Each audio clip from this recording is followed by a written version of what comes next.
Yes. Good. Let me sort out the technology and make sure I can share my slide. Want to One an introduction second. to Imi. And Layout and option. You say there's a way of seeing. Okay, I'm not going to complicate it. Okay, because I think you said something about putting my face on it as well. I'm gonna. Ah, yes, it works. That's it. oh, you can see what I'm doing. Yes. Now I see your normal background, but before I saw the black Is this the best? Or where the maybe pre this. Let's try this.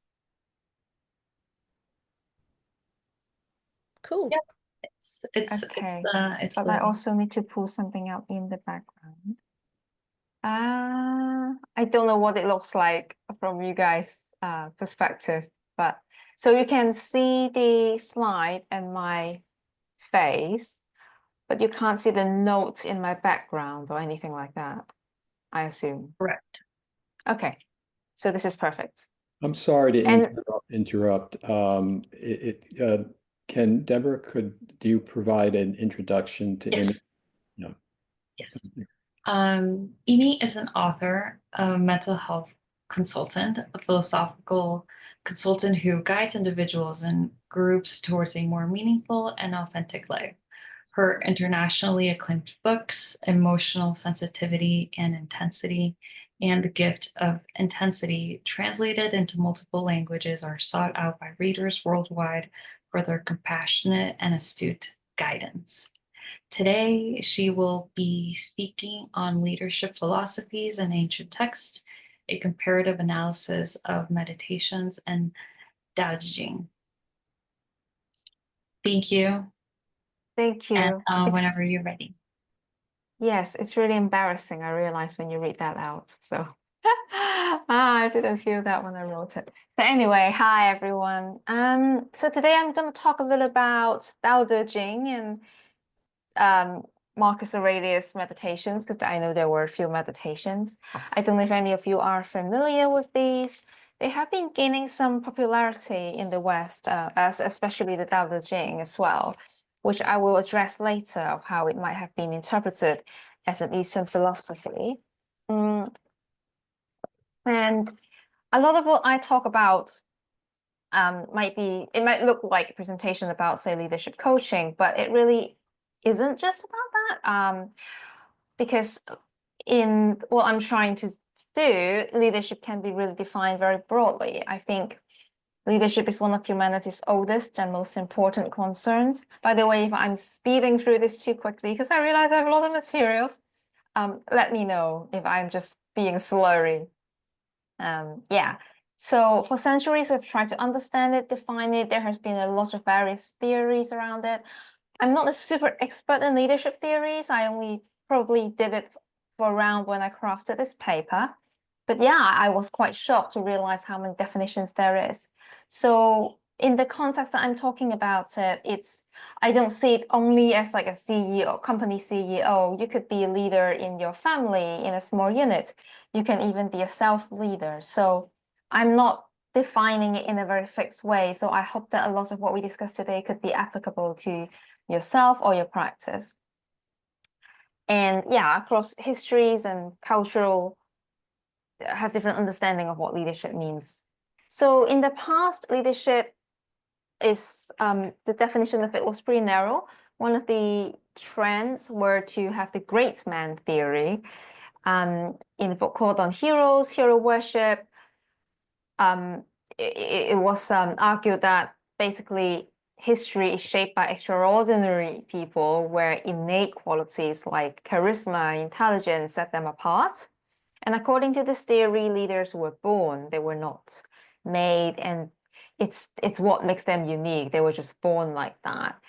So someone like Napoleon might be an example. But then, so this was a trend for a while, and then later on it was being criticized for oversimplifying. And so, as you know, if you've studied philosophy or cultural studies, you know that our world is moving more and more postmodern, more and more systemic in our perspective. So now we understand the social, cultural, environmental factors. These things are all plays a part. So there comes the newer models of leadership. These are just laying out the kind of talk a little bit about leadership theories to lay the groundwork. We have more models like situational and relational leadership model. And that's when something like a philosophical theory, philosophy or leadership philosophy comes in. Because at the end of the day, it's a dynamic relationship. It's an interaction between the leader, the followers, the broader environment, and some kind of philosophy they hold. Some example might be Burns' concepts of transformational leadership, who argues that it's not about a top-down unilateral power, but about the mutual growth between the leaders and followers. So why is talking about this important? Is because we need to understand that it's not just like, okay, I'm the leader and I have this one theory I'm going to apply, but actually a good leader probably always adapt to the environment and what their situation and history asks for. Because today we're going to compare two, they are philosophers, but we're going to focus on them also as leader. So one is Marcus Aurelius, a Stoic philosopher who wrote Meditations, which is actually his own journal, but we can very much interpret it in terms of as almost a manual for leaders, or as even some people, I think they've done essays and written paper on it as a legal philosophy or a leadership philosophy. As for Lao Tzu, he is a mysterious figure from ancient China who is a big figure in Taoism.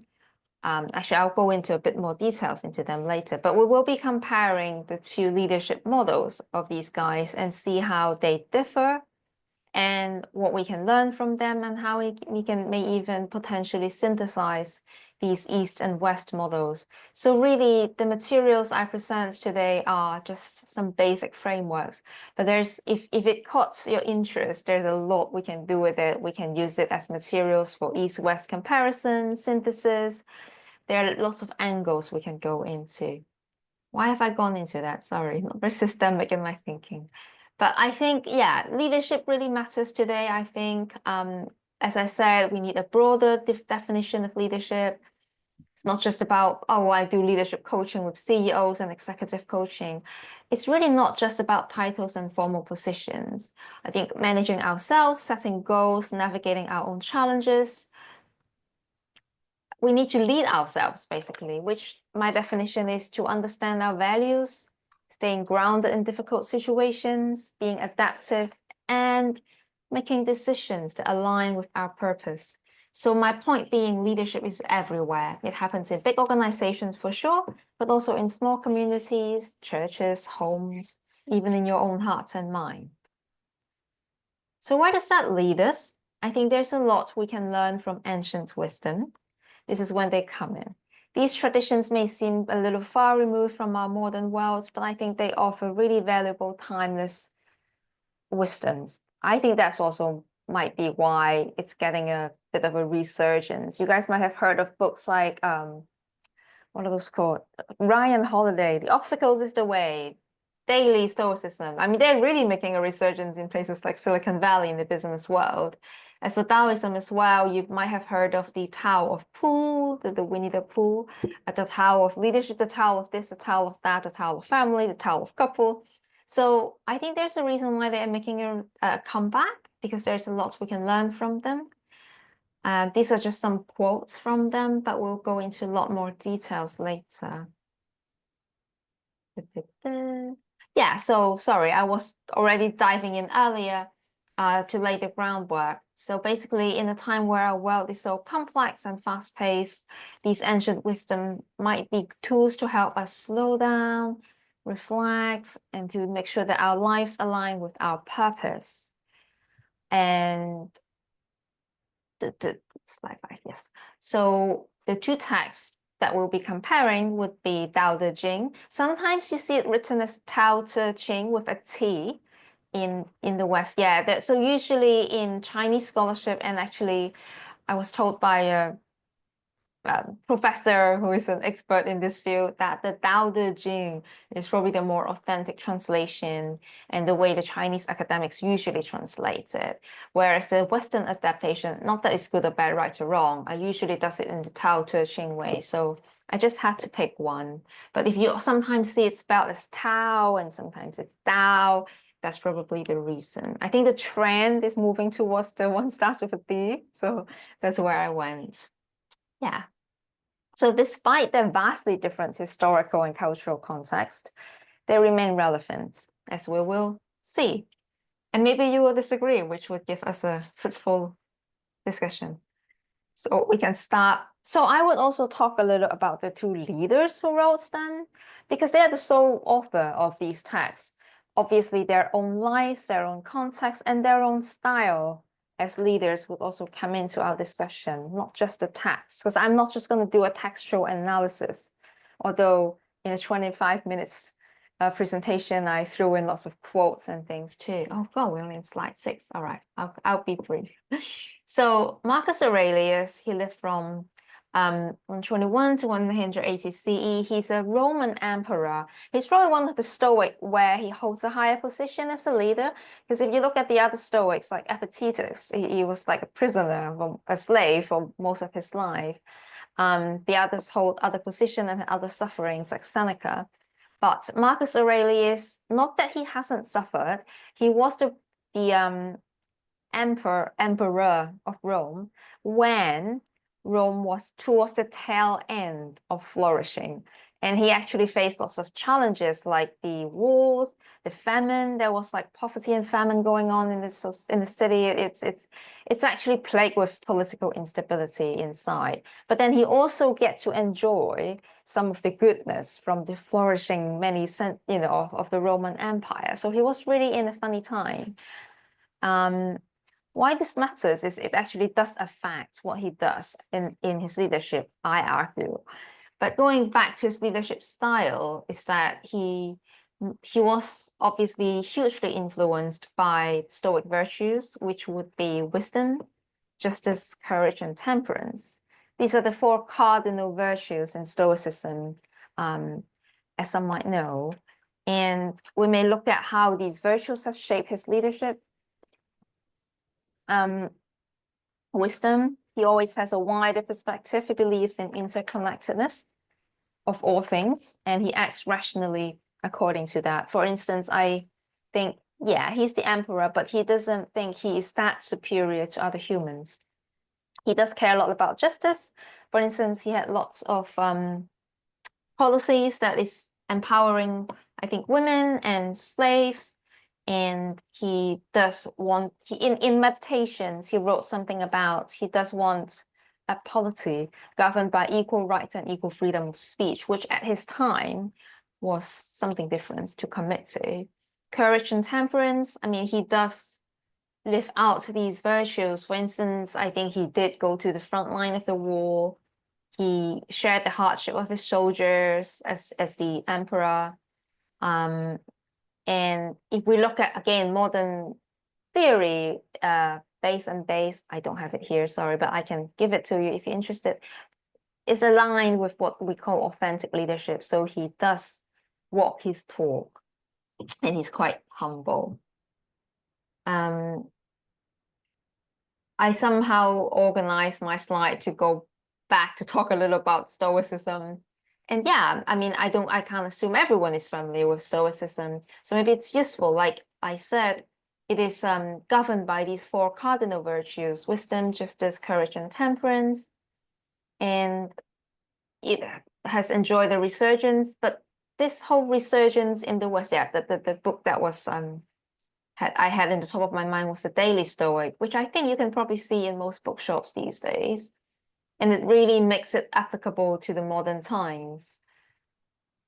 But there are critics who would criticize this whole Western adaptation or making it a popular self-help thing, which we're not going to go into details. This is not the point here, but it's also interesting to know and to think about. Because, for instance, some of the critiques says the Stoics believe in a rational, ordered universe governed by logos, a kind of cosmic reasons. But then some critiques would say that, oh, these days we adapt to make it about personal success, or we mingled with capitalism rather than seek it as an interconnected thing. So the oversimplification kind of turned it into another productivity self-help tool, which is not okay. So, which is a separate argument, but it's just interesting to think about. So they call it the modern Stoicism light. Oh, I have a typo in here, but yeah, Stoicism light. Another thing to clarify about Stoicism is when we first say it, a lot of people think about it as having the stiff upper lip, which is cold and detached and indifferent. But actually, Stoicism is not about suppressing emotions. It's about understanding and mastering them. It's about recognizing emotions as a part of human experience, learning from them and responding to them rather than being controlled by them. Being very rigid about it is not the way to go with it. It reminds me of a film I watched recently called The Remains of Days. It's a British film, but it's all about a misinterpretation of Stoicism or what it means to be dignified, where it's all about suppressing emotions. Well, my interpretation of it is, and it just ended up with not very good outcome. So yeah, at this point, I do want to clarify that it's about emotional resilience, but not repression.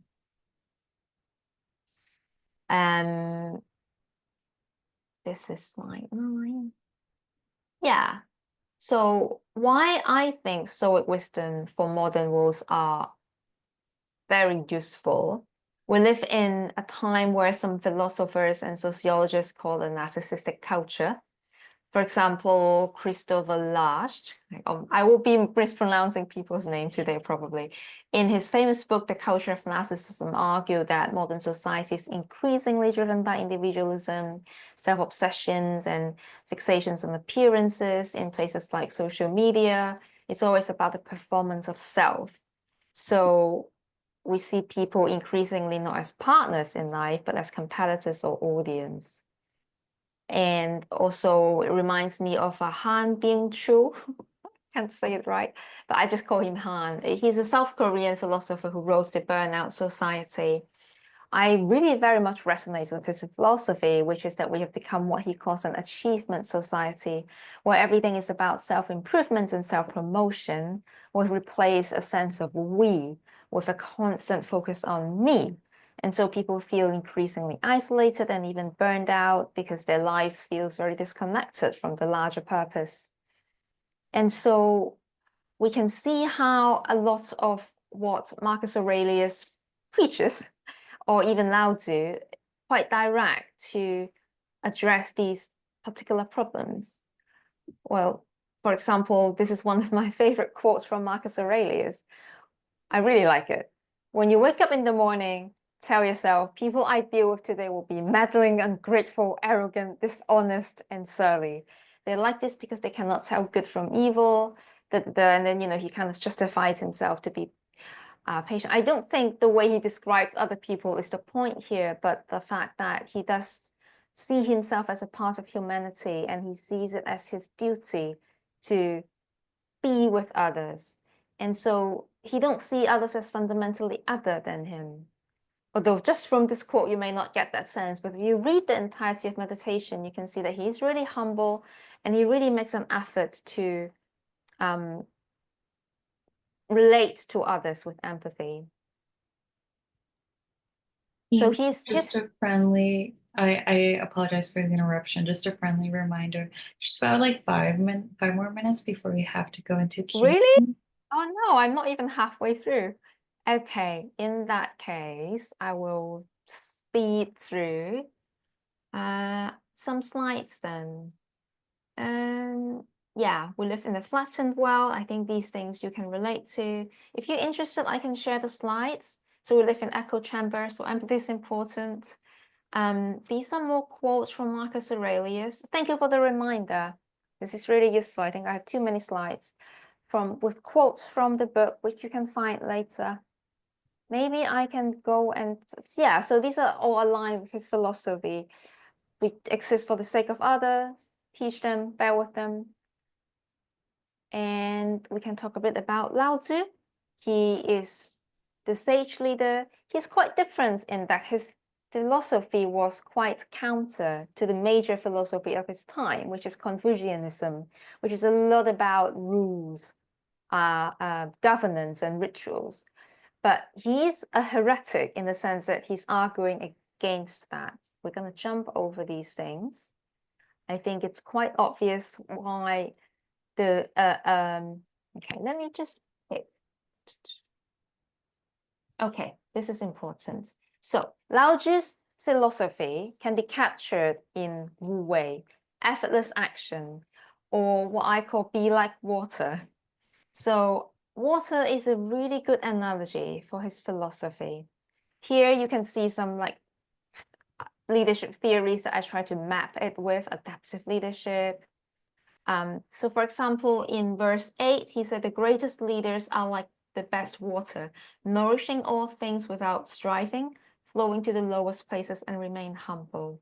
So with the limited time, I will just summarize what he does and what he thinks in my own words, which is he said something like the highest form of kindness is the quietest and it's like water, meaning that you just flow with the way nature works rather than trying to control anything. The best rulers are those whose existence is barely known. There's another quote from him that says, as a leader, you just become like dust. So you're invisible. The best rulers are those whose existence is barely known. When the work is done, the people say, oh, we did it ourselves. So it's, again, a very humble, invisible, it's a bit like stewardship rather than domination. And another thing about water, as a beautiful analogy, is that it's very adaptive. It's flowing around the obstacles, and the great leaders are flexible, they are responsive, they're responsive to challenges of our time. And I must emphasize that it doesn't mean passivity or inaction. It does mean acting, but not striving or not trying too hard to bend the way. One example might be, if the people that you're leading have this kind of personality, you want to adapt to it rather than just imposing top down your way onto it.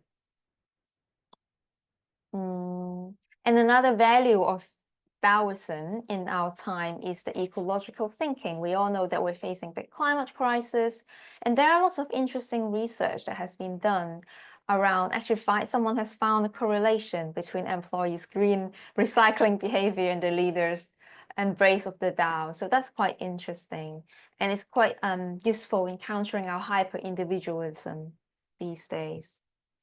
So sprinting through the slides. This is just a quick comparison of the two of them, just for the sake of having a more of a critical view. I would argue that Marcus Aurelius, his philosophy is brilliant, but he's more about holding on to the glory of the Roman Empire and doing more of what was good and virtuous, whereas Lao Tzu, which is appropriate for his time because he was facing war and starvation, and this is more what he tried to do, whereas Lao Tzu was really trying to shake things up. It's like, we're not going to do all those rituals and rules. We're going to do something completely different and have decentralized leadership, and we focus on flowing with nature. Again, this is a huge topic in itself, and if you're interested, that's something that we can dive into. But for our usefulness as coaches and philosophical counselors, don't worry, final few slides. And I want to make it more relatable to your practice. We can say that from Marcus Aurelius, we can learn emotional resilience, self-mastery, because a lot is about who you are and how that gets trickled down into what you do. As from Lao Tzu, we can learn to think in a more systemic way. We can learn to think about sustainability, the bigger issues in the world, and really adapt like water and disappear after the work is done. So I was thinking insights for you. We can apply this, of course, to ourselves. But if let's say you were coaching a leader in, say, the context of leadership coaching, we can have things we can do. For instance, from Marcus Aurelius, we can teach them to view obstacles as an opportunity for growth. These books are just gems. Once you open them, every single verse, you can take them in so many different ways. And we can take them as a form of bibliotherapy, biblio-coaching, and ask our clients very useful questions, like how can they turn in obstacles into the way? And from Laoju, we can learn to teach them to encourage system thinking and empowering others. These are some actionable practices I encourage philosophical counselors to try and think about if they were to harness the wisdom of these ancient texts, such as pick phrases and see what your clients might get from them. Share quotes, use metaphors. They both have a lot of beautiful metaphors. Like Marcus Aurelius say, what goes up must come down. The water metaphor is great. There are just lots and lots of things we can use, and they are often very powerful. We can also turn things into practical exercises, like starting with the smallest thing. We can even turn them into meditations, like, close your eyes, imagine yourself as a river encountering a boulder, guiding through, visualizing the river flowing around the obstacles, and then ask, okay, what boulders in your life and work can you flow around instead of resisting? Yeah, and encouraging them to see the forest rather than trees. Facilitate value alignment, help them to list out their values and their ethical framework and make sure that their actions align with that. So, conclusion. I think these leaders are great. Today, I know I just sprinted through some of their text and had lots of quotes that we included in the PowerPoint. I think they offer pretty timeless guidance for our leaders. They directly address a lot of things that we're facing, like, diversity, conflicts, and hyper-individualism. So by integrating these teachings, hopefully we can help empower ourselves and leaders we coach and any clients with humility, wisdom, and authenticity. Thank you. Thank you so much, Amy. What a beautiful presentation. We will now be opening the Q&A. If you have a question for Amy, please just unmute your mic.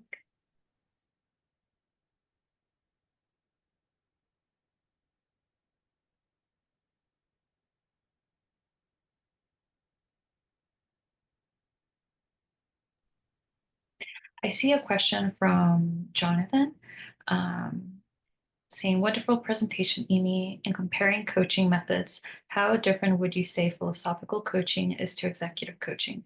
Would you say that if a person uses philosophical inquiry, reading, and examples, it transforms executive coaching into philosophical, or is there something else?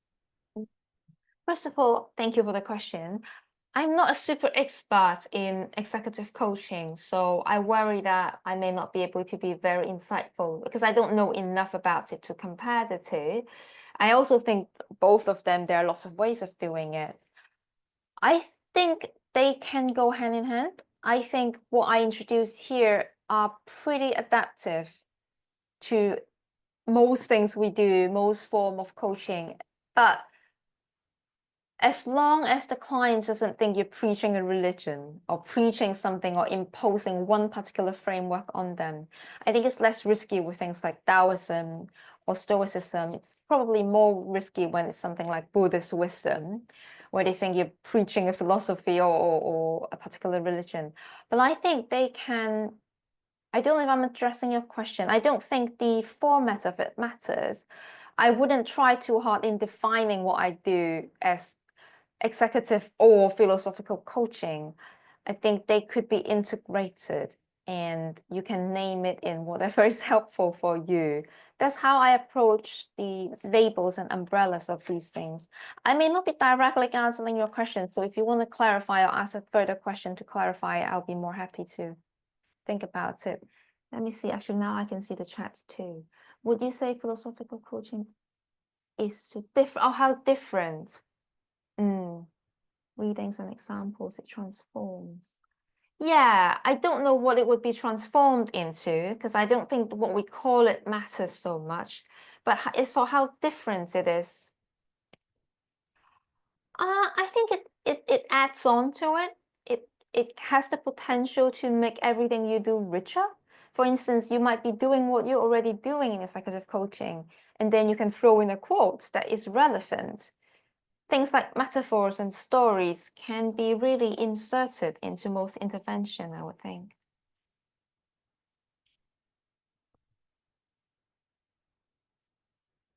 Thank you.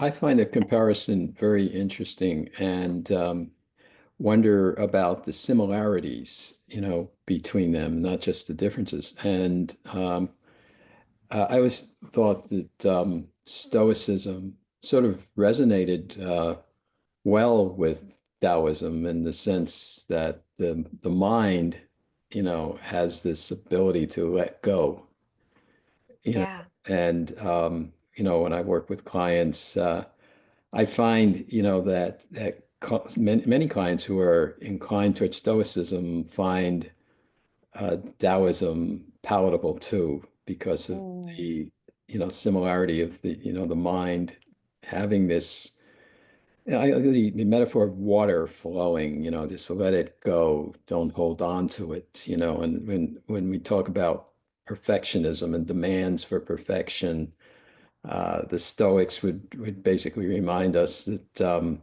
you can't let go of things you can't control, and then in Taoism, it's the same thing in a different sort of presentation. What do you think about that? Is this Absolutely. There are so many intersections, and the thinking about the bigger picture, the connecting with other people, the interconnectedness of it. interconnectivity? And yeah, most clients I work with are into it's of and the more Anglo-Saxon kind of, there's a lot of things in the modern world about the how should I put it?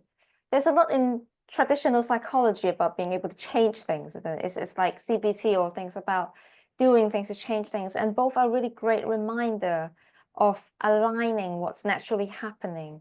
It's kind of a form of acceptance.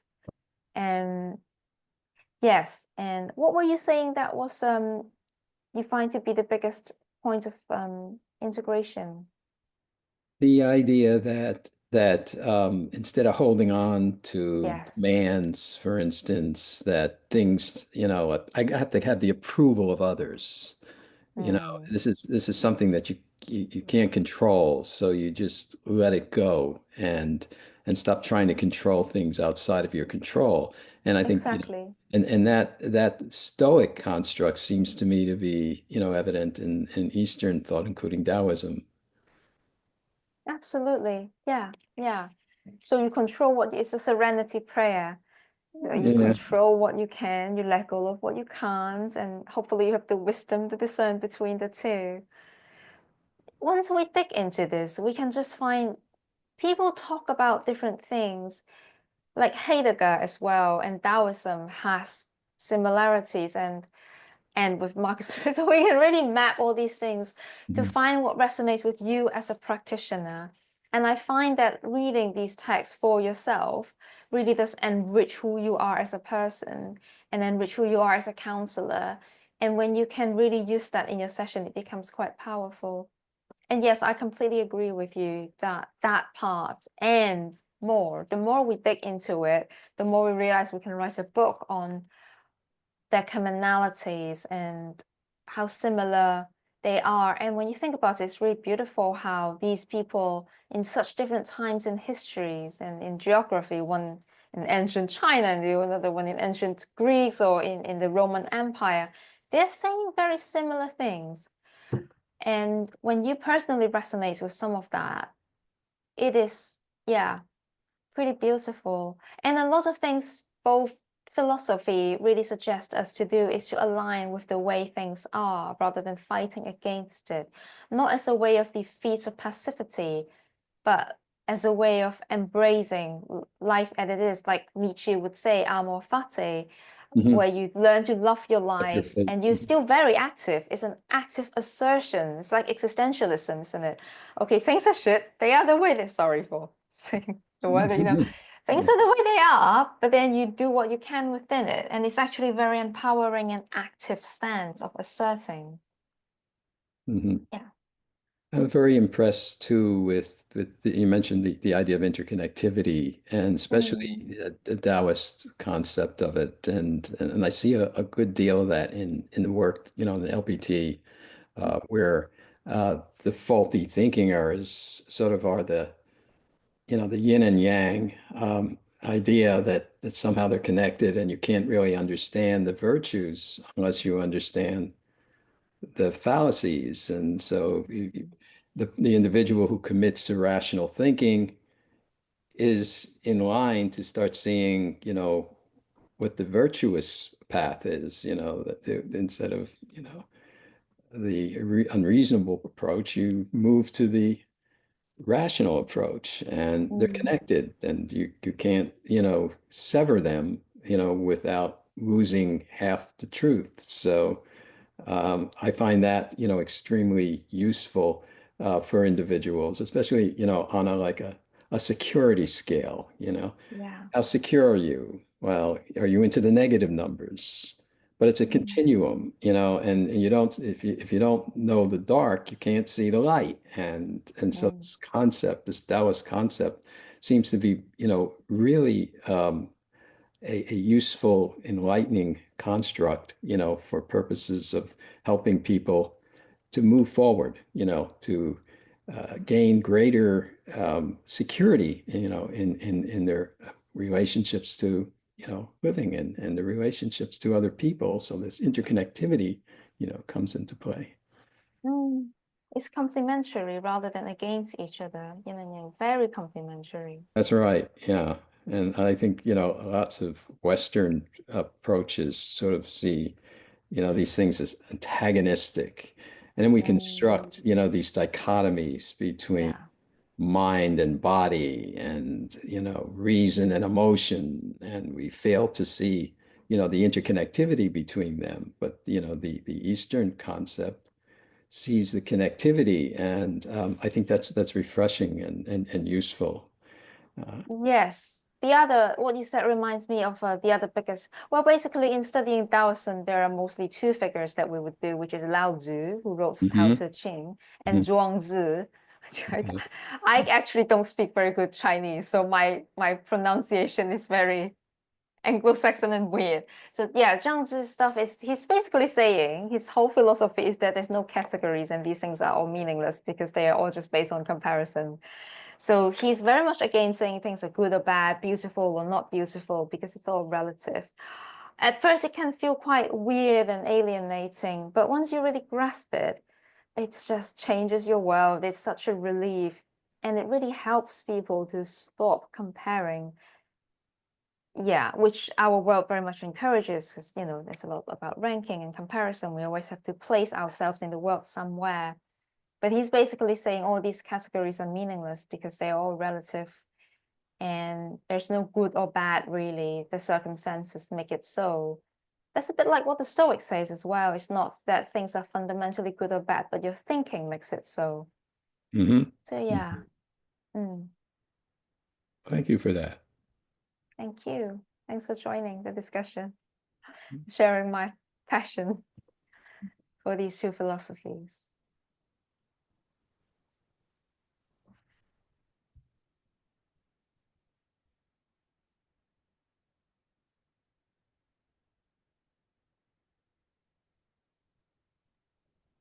We have like 4 more minutes, a few more minutes if someone has another question for me.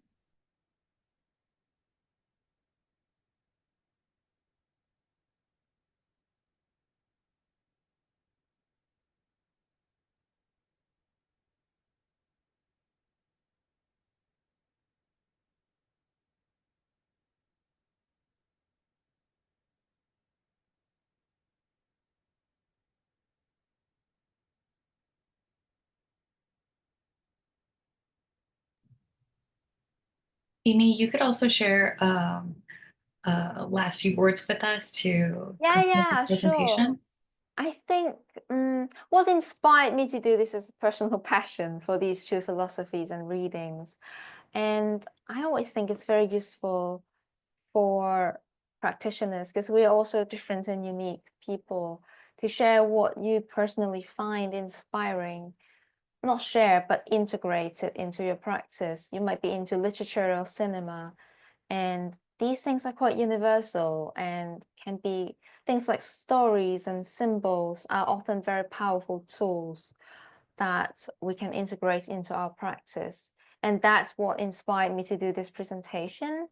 And yeah, and that's something that I would offer, which is to what makes you unique as a practitioner and really harness that. And what I find is you would then automatically attract clients who would benefit from the work because they are attracted to the work you do, which is not directly related to the material of my presentation, but yeah, I just feel inspired to say that, to say, find what works for you and see if you can integrate into your practice in ways.